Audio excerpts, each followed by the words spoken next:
If I tell my wife, if you don't love me, I'm going to set you on fire, am I a loving, good husband? If you set her on fire, then you never loved her to begin with. And if God sends us to hell, he never loved us to begin with. Wrong. Okay.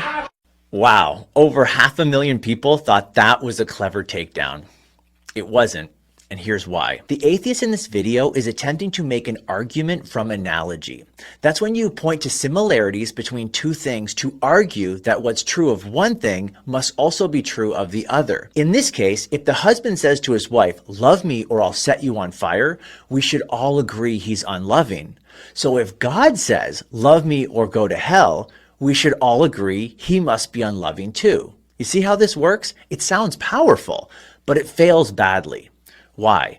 Because for an argument from analogy to work, the similarities must be significant and the differences must be superficial. However, if there are significant differences, then it's a false analogy and the whole argument falls apart. And that's exactly what happens here. Let me show you. First, the relationship between a husband and a wife is not like the relationship between God and humanity.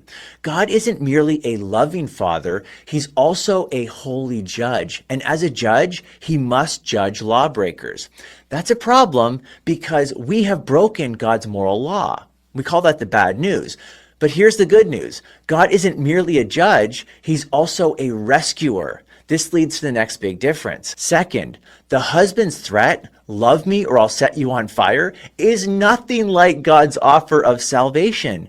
God never says, "Love me or pay the price." Rather, he says, "I'll pay the price to show you my love." Romans 5:8 says, God shows his love towards us, that while we were still sinners, Christ died for us. Now you can accept the rescue or reject it. That's up to you. But don't blame the rescuer when you reject the rescue and receive the judgment that your sin deserves. Third, the atheist analogy involves coercion. Love me or else. But God doesn't coerce love. He offers it freely, but allows people, like this atheist, to reject it. We see this in the heart of Jesus as he laments over Jerusalem.